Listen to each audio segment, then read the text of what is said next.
I was starting to get some traffic on my YouTube channel called the Ex-Objectivist, and but the videos I make there are just kind of a repository.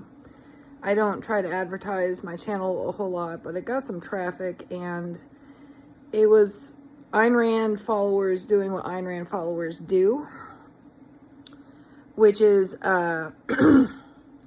they instantly dismiss me, mostly. If they do engage at all, they try to go on the attack and put me on the defensive. So they start asking questions. By what means do we have emotions if we do not have good cognitive premises? And it's just a string of questions like that. And they're all heavily weighted toward Ayn Rand's theory of emotions. And I tell them I'm not engaging with you. I do not engage with people who want to ask all the questions and demand I give all the answers, particularly when I have an entire YouTube channel, an entire website with cogent thought deconstructing Ayn Rand's view of emotions. And I have lots of quotes from Ayn Rand.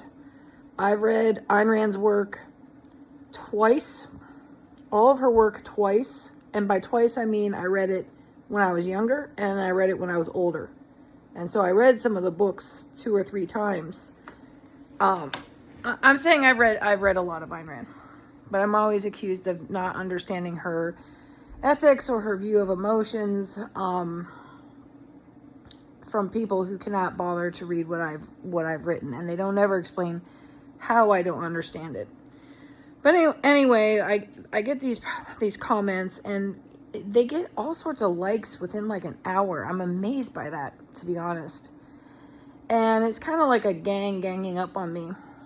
But the reason I'm making this video is because I genuinely don't care about these comments. I genuinely don't care about changing every single person's mind.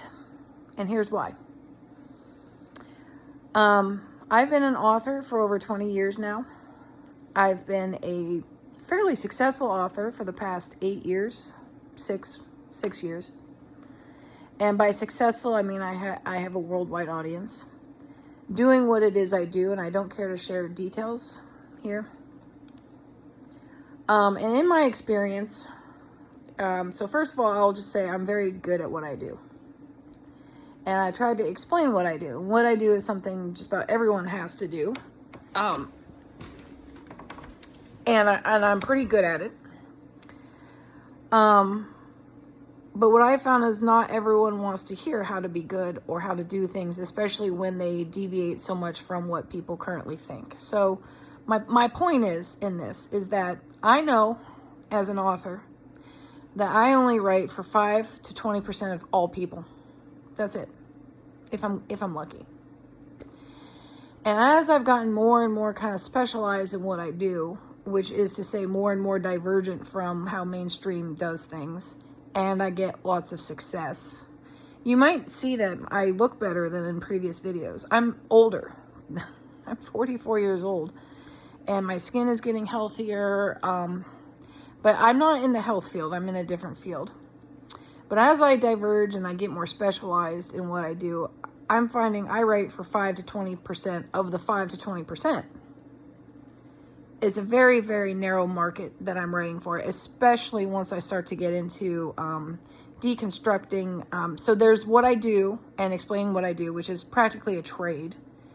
And then there's the writing where I get philosophical and I challenge mainstream ethics, mainstream education, mainstream thoughts on health, and I challenge Ayn Rand's objectivism. I'm going to be writing a book called The Moral Bias of Objectivism, How Moral Ideals Cloud Objectivity. My goal is to get to the top 1% of 1% of intelligent people, because I legitimately don't think most people are going to understand what I'm trying to say, especially since I'm challenging people's ideas of morality. That's the thing. That's what moral bias is. There's some moral ideal that shines so bright in your head. It's so tied to survival and who's a good person and who's a bad person that you're not going to shake it. And it shines so bright in your mind that you cannot see the damage you are doing, and you cannot see the value in competing ideas. So I feel that that's what I'm up against at all times when these people demand I regurgitate my entire argument right then and there in a YouTube comment. I'm sorry, but you have to think on your own and read on your own. And if you're not willing to put that effort in and put a little bit of investment in, I'm not going to engage you. And so then they tell me I'm weak. And it's funny to me because I assume that these kids, and I call them kids, are like early 20s is my guess. Maybe older, but they have a very juvenile mentality. And they're talking to a fast approaching middle-aged woman with 3 kids who has success under her belt, and they're telling me I'm weak. I mean, I don't want to say the whole I eat you for lunch thing, but you're like a fly to me that I just is annoying me, and that's it. But I truly believe that I'm trying to get to a small percentage of people. And if I could get to them, I think I would make a huge difference. Because what I have found, and it goes back and forth a bit, but what I have found is that if you genuinely succeed at something where everyone else is failing, and you genuinely offer something of value, and you show people, here's a new way of doing this. Here's a new way of eating, of living, of educating your kids, of finding joy. Here's a new dance you can do. Whatever it is, if you can offer this to people, you're gonna upgrade. You're gonna upgrade humanity. At the very least, you're gonna make a little space in the world where you can thrive. And I think that I can show people how to do that. I think that the end game here. Now I say all that, and I have some. I would argue with myself over what I just said, because I do believe that if you are the light, you can show other people the way, and yet sometimes people won't let you shine. There's too many regulations. They deny you freedom. They deny you whatever it is you need, and you're not going to get through to everybody. You're not going to pave the way, and there are going to be people who give you negative reviews because they don't understand what you're doing. I wish I could be more specific, but I just don't want to right here in this video. But my point is, so I think what changed me is I decided to embrace my inner elitist, as I call it.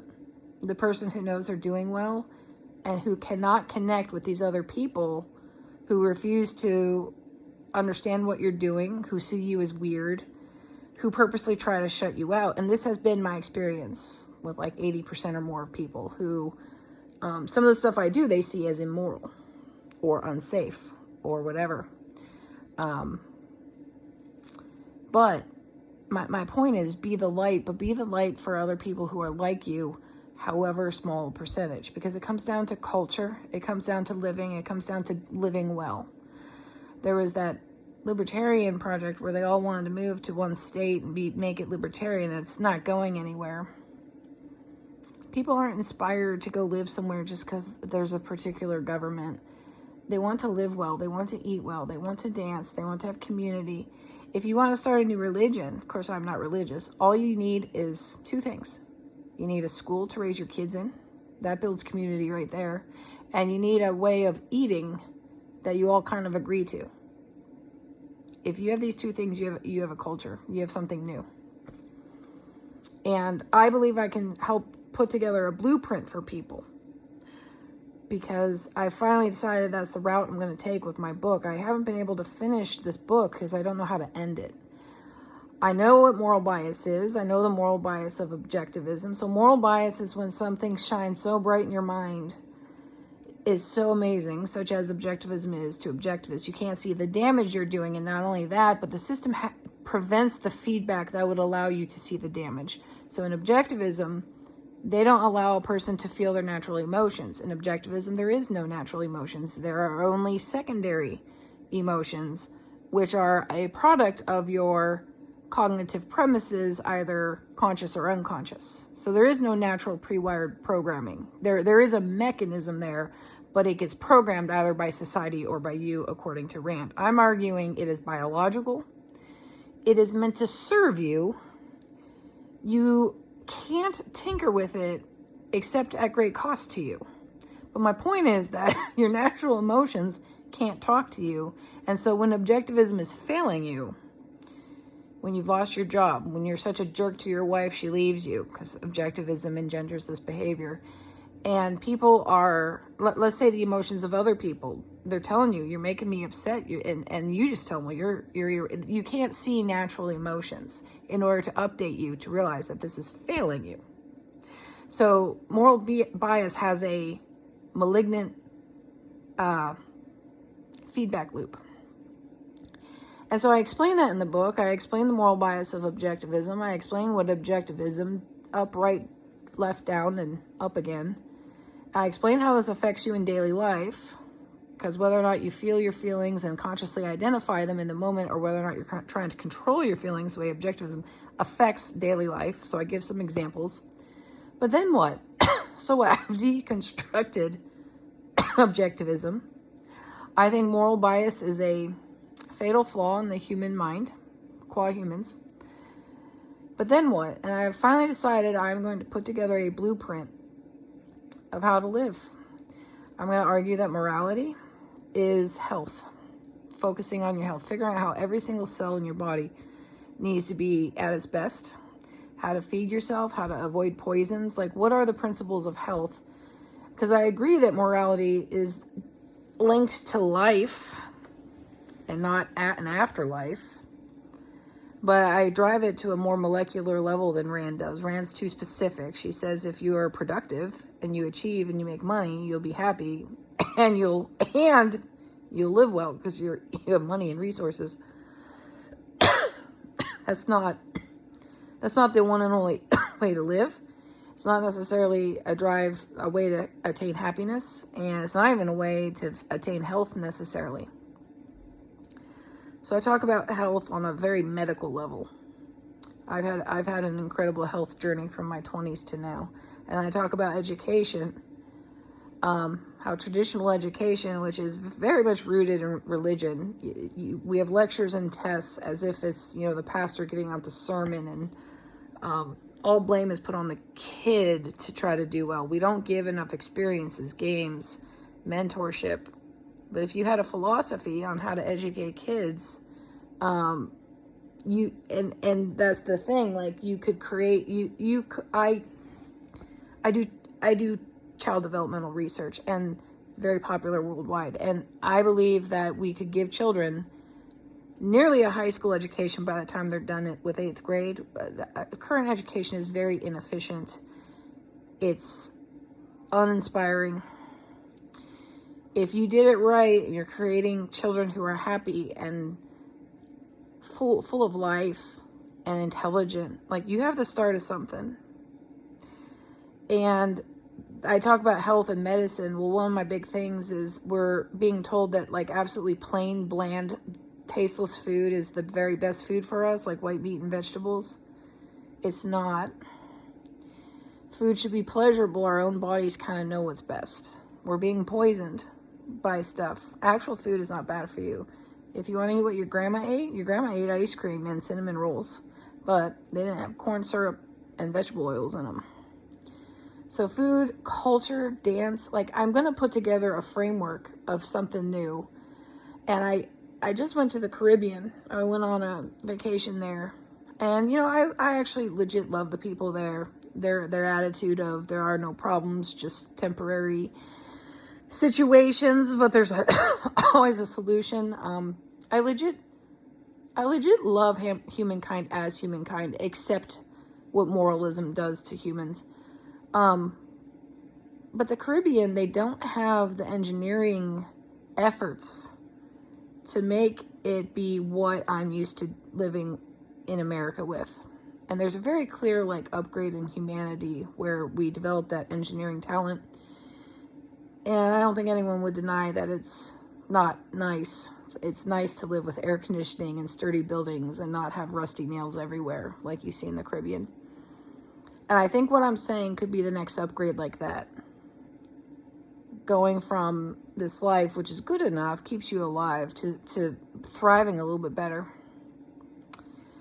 And I talk about government, how to rein in. If you reined in moral bias, you would rein in big government, because big government is moral bias. People on their moral missions, and the drug war and poverty, this war, that war. If you didn't have that, you would have a much better functioning government. Because I used to be practically anarchist. But without moral bias, if it backed off, I can agree, yeah. We need someone to figure out how to make sure we don't hunt too many deer and don't pollute water too much, all that. But I'm going to be putting together a blueprint, and I don't think most people can handle it. I think it's 5% of 5%. And so, no, I'm not arguing with you on YouTube. And that's what this video is about. Thanks for watching.